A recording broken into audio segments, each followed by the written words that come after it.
Profesor Gary Van Klinken dalam Seminar Nasional dan Bedah Buku Bacaan Bumi Pemikiran Ekologis untuk Indonesia yang diselenggarakan oleh Universitas Muhammadiyah Yogyakarta menegaskan bahwa logika pembangunan modern yang memuja ekspansi ekonomi menjadi pemicu utama degradasi ekologis. Menurutnya, peringatan para ilmuwan selama puluhan tahun tidak pernah benar-benar diikuti kebijakan bermakna karena sistem ekonomi global itu sendiri menolak untuk berubah. Assalamualaikum warahmatullahi wabarakatuh. Dewan Juri yang terhormat, para pemerhati perdebatan, perkenalkan saya Reza Rahmadani selaku pembicara pertama.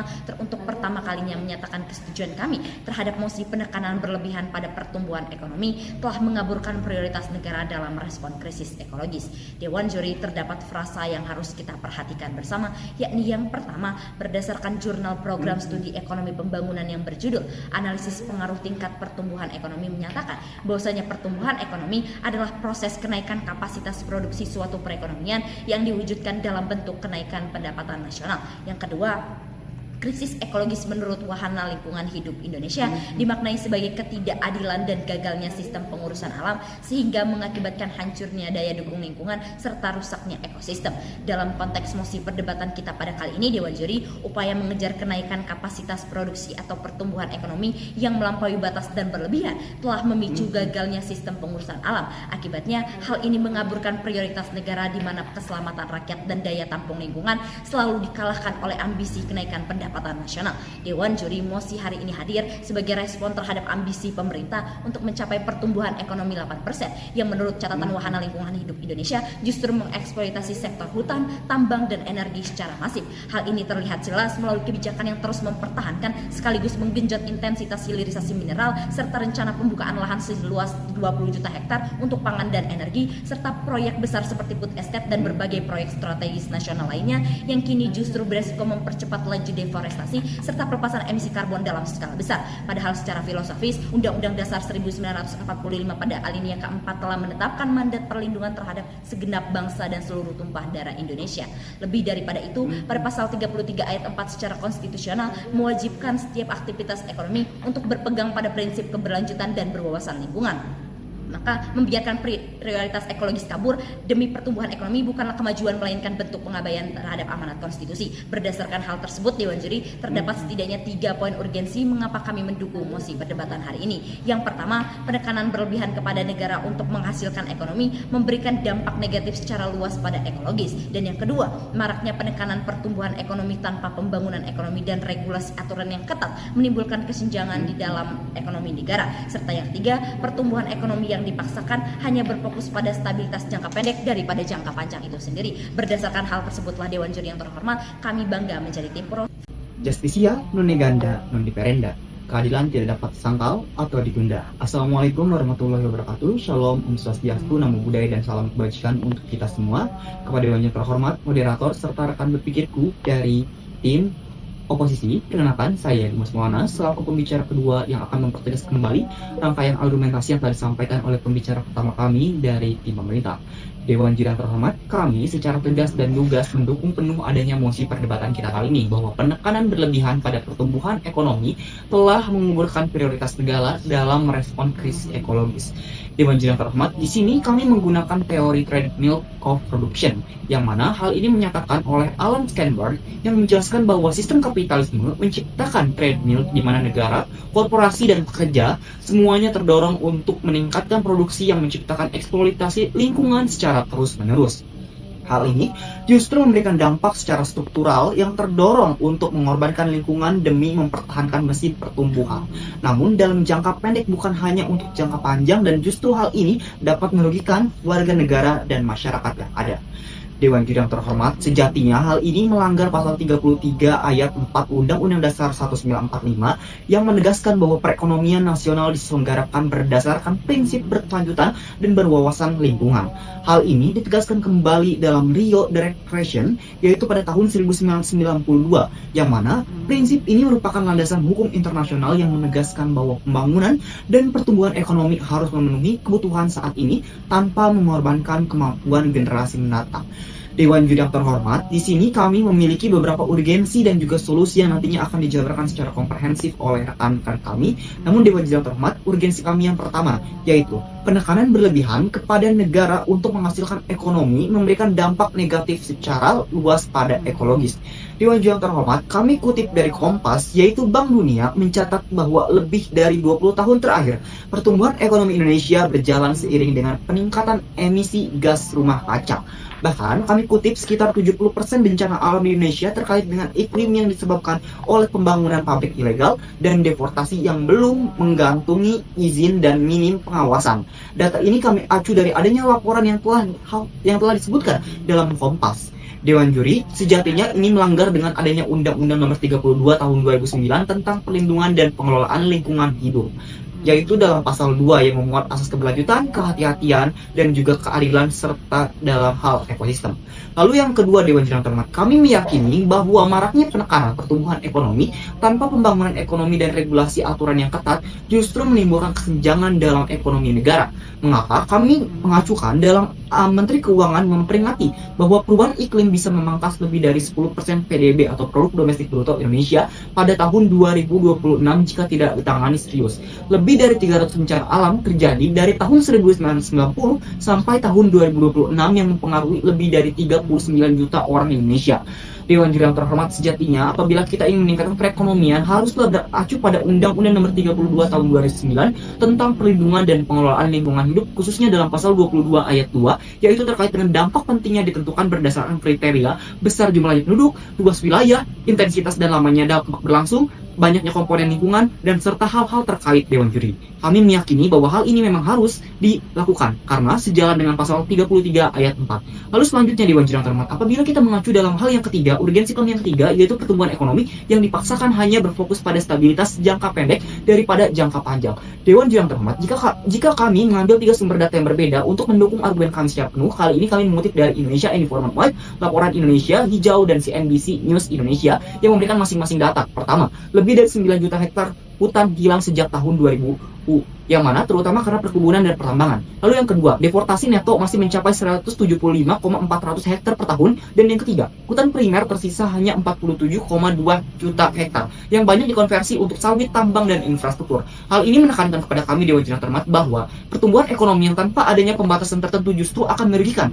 Hal tersebutlah yang akan coba kami jabarkan secara komprehensif untuk memberikan solusi agar hal ini dapat diterima. Pertama, dalam meningkatkan pertumbuhan ekonomi, negara berfokus untuk menjaga dan menekankan prosedur ekologis dalam menjalankan iklim dan dunia usaha. Lalu yang kedua, penerapan sanksi berlapis dalam pidana, perdata, dan pencabutan izin usaha jika dinilai melanggar ketentuan yang berlaku. Dan yang ketiga, pelibatan masyarakat dan organisasi lingkungan dalam menekankan krisis ekologis. Dewan Juri yang terhormat, kami percaya bahwa hal tersebut bisa diraih apabila kita menerapkan sistem-sistem dan juga pembatasan secara hukum agar lingkungan dan ekonomi bisa terus berjalan berdampingan dengan adanya regulasi yang tepat, kuat, dan cepat. Terima kasih. Assalamualaikum warahmatullahi wabarakatuh. Shalom, Om Swastiastu, Namo Buddhaya, dan salam kebajikan bagi kita semua.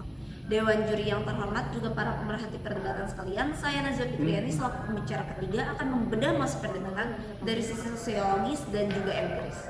Dewan Juri, pertanyaannya menjadi sangat sederhana. Mengapa penekanan berlebihan terhadap sektor ekonomi, dalam hal ini adalah pertumbuhan ekonomi, akan berakibat pada kaburnya prioritas negara di sisi ekologis? Dewan Juri yang terhormat, mari kita mulai dengan hal yang sederhana, yakni sumber daya alam.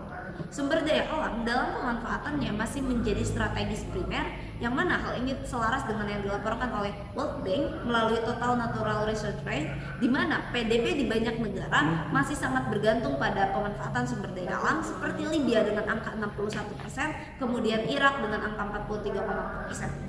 Di kawasan ASEAN sendiri, Dewan Juri, ketergantungan pada industri ekstraktif dalam hal ini adalah pemanfaatan sumber daya alam pula terlihat sangat jelas sebagai upaya untuk menarik investasi global berbasis mineral strategis. Dewan Juri yang terhormat, dilaporkan oleh United States Geological Survey pada tahun 2025, Indonesia menempati posisi pertama untuk produsen nikel di dunia dengan angka 59,5%. Kemudian, Myanmar juga berada di peringkat kedua produksi dan cadangan timah, serta Filipina menempati posisi kedua untuk produsen nikel di dunia.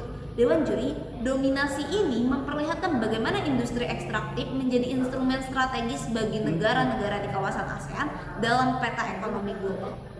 Namun, di balik ambisi tersebut, Dewan Juri, muncul dinamika race to the bottom, yang dimana negara-negara cenderung melonggarkan standar lingkungan mereka dengan menyederhanakan perizinan misalnya, atau memberikan insentif fiskal yang besar bagi industri ekstraktif, yang kemudian mereka mengejar keuntungan ekonomi belaka. Dewan juri, di titik inilah prioritas pemerintah terhadap ekologis akan kabur. Hal ini berkaitan dengan apa yang telah disampaikan oleh pembicara-pembicara sebelumnya mengenai pertumbuhan ekonomi tanpa regulasi yang ketat dapat menimbulkan kesenjangan di dalam perekonomian negara. Dewan juri yang terhormat, mari kita lihat konsekuensi nyata dari pelonggaran regulasi yang terjadi. Dalam penelitian berjudul Navigating ASEAN Critical Material Future Opportunity Risk and Strategic Imperative oleh Viva Devi dan tim peneliti lainnya, serta diberitakan pula oleh Kompas, terungkap bahwa di Indonesia pertambangan nikel di Halmahera telah memicu deforestasi luas, hilangnya keanekaragaman hayati hingga erosi Dewan juri yang juga berkontribusi pada peningkatan emisi karbon. Di wilayah lain seperti Raja Ampat, aktivitas tambang menyebabkan sedimentasi di wilayah pesisir dan merusak ekosistem terumbu karang yang sangat rentan. Ini adalah akibat dari praktik race to the bottom tadi, Dewan juri yang terhormat. Mari kita beralih ke negara lainnya untuk membuktikan. Di Myanmar sendiri, Dewan juri, pertambangan logam tanah jarang yang ilegal di kawasan Shan dan juga Kashin Utara telah mencemari tanah dan air dan dampaknya meluas hingga sungai Mekong, Dewan juri. Sungai ini menjadi sumber kehidupan bagi 5 negara ASEAN sekaligus, yakni Myanmar, Laos, Thailand, Kamboja, dan Vietnam. Maka krisis ekologis yang ditimbulkan oleh suatu negara tidak hanya akan berdampak pada negara itu saja, Dewan juri yang terhormat, tapi bersifat lintas batas hingga akan berakibat tidak hanya pada ekologis tapi juga sosial bahkan politik antar negara, Dewan juri. Maka jelas poin ketiga dari pembicara sebelumnya mengenai pertumbuhan ekonomi yang dipaksakan ini terbukti hanya akan memberikan fokus stabilitas jangka pendek saja, Dewan juri, daripada jangka panjang. Stabilitas yang dibangun di atas eksploitasi sumber daya alam hanya akan bersifat semu karena mereka melakukan praktik race to the bottom tadi. Ia mungkin akan meningkatkan PDB secara kuat, kemudian memperkuat cadangan devisa, kemudian menarik investasi asing dalam waktu singkat. Namun ketika hutan gundul, sungai tercemar, tanah kehilangan daya dukung, dan masyarakat lokal atau masyarakat adat sekalipun kehilangan ruang hidupnya, ruang mata pencahariannya, negara justru menghadapi biaya ekologis yang jauh lebih besar dari apa yang mereka dapatkan. Maka perlu ditegaskan, Dewan juri, bahwa krisis ekologis bersifat akumulatif dan lintas generasi. Deforestasi yang terjadi hari ini akan berdampak pada krisis air, krisis pangan, hingga bencana ekologis di masa depan. Artinya perdebatan ini telah selesai saat kami membuktikan bahwa ketika negara memprioritaskan pertumbuhan ekonomi tanpa keseimbangan ekologis, negara sedang menggadaikan masa depan demi angka statistik jangka pendek. Sekian dan terima kasih. Hukum itu tidak tegas selalu, sekali tegak sekali runtuh. Di sana berdiri, di sini rubuh, karena ia tergantung pada tingkah laku manusia. Tugas kita adalah tegakkan ketika runtuh, berdirikan ketika rubuh. Profesor Erman Raja Gogo. Assalamualaikum warahmatullahi wabarakatuh. Dewan juri yang terhormat, para pemerhati perdebatan, saya Reza Rahmadani selaku pembicara kesimpulan akan menegaskan kembali mengapa pada akhirnya posisi kami sebagai tim pro bukan sekedar pilihan melainkan sebuah keharusan konstitusional dan eksistensial. Yang pertama, Dewan juri, kami telah membuktikan bahwasanya penekanan berlebihan pada PDB telah memicu negara mengabaikan mandat konstitusional yang mana dalam pasal 33 ayat 4 Undang-Undang Dasar 1945. Secara hukum, prinsip berwawasan lingkungan adalah syarat mutlak dalam perekonomian. Namun ketika regulasi dipangkas demi investasi dan hilirisasi, sebagaimana fakta degradasi di Halmahera dan Raja Ampat, negara sebenarnya telah melakukan pembangkangan terhadap konstitusionalnya itu sendiri demi mengejar angka statistik. Dan yang kedua, Dewan juri, sesuai dengan Undang-Undang Nomor 32 Tahun 2009, negara wajib menerapkan asas kehati-hatian. Namun prioritas ini menjadi kabur saat negara memaksakan proyek strategis nasional yang berisiko terhadap ekosistem itu sendiri. Secara yuridis, mengutamakan keuntungan ekonomi jangka pendek dengan mengorbankan daya dukung lingkungan adalah bentuk maladministrasi ekologis yang mengancam hak atas lingkungan hidup yang baik dan sehat sebagaimana bagian dari hak asasi manusia itu sendiri. Dan yang ketiga, Dewan juri, pertumbuhan ekonomi yang dipaksakan tanpa regulasi aturan yang ketat bukan hanya merusak alam, tapi juga menciptakan ketidakpastian hukum bagi generasi mendatang. Kita sedang mewariskan beban bencana yang secara hukum akan menjadi liabilitas negara di masa depan. Dewan Juri Ekonomi tidak boleh berdiri di atas kekosongan hukum dan kehancuran ekologi. Jika hukum hanya dijadikan alat untuk melegitimasi eksploitasi, maka hukum telah kehilangan ruh keadilannya. Prioritas negara harus kembali bukan tentang seberapa besar angka yang kita hasilkan, tapi seberapa aman ruang hidup yang kita pertahankan. Berdasarkan hal tersebutlah Dewan Juri yang terhormat, kami sekali lagi menyatakan menyetujui mosi perdebatan hari ini. Sekian dan terima kasih.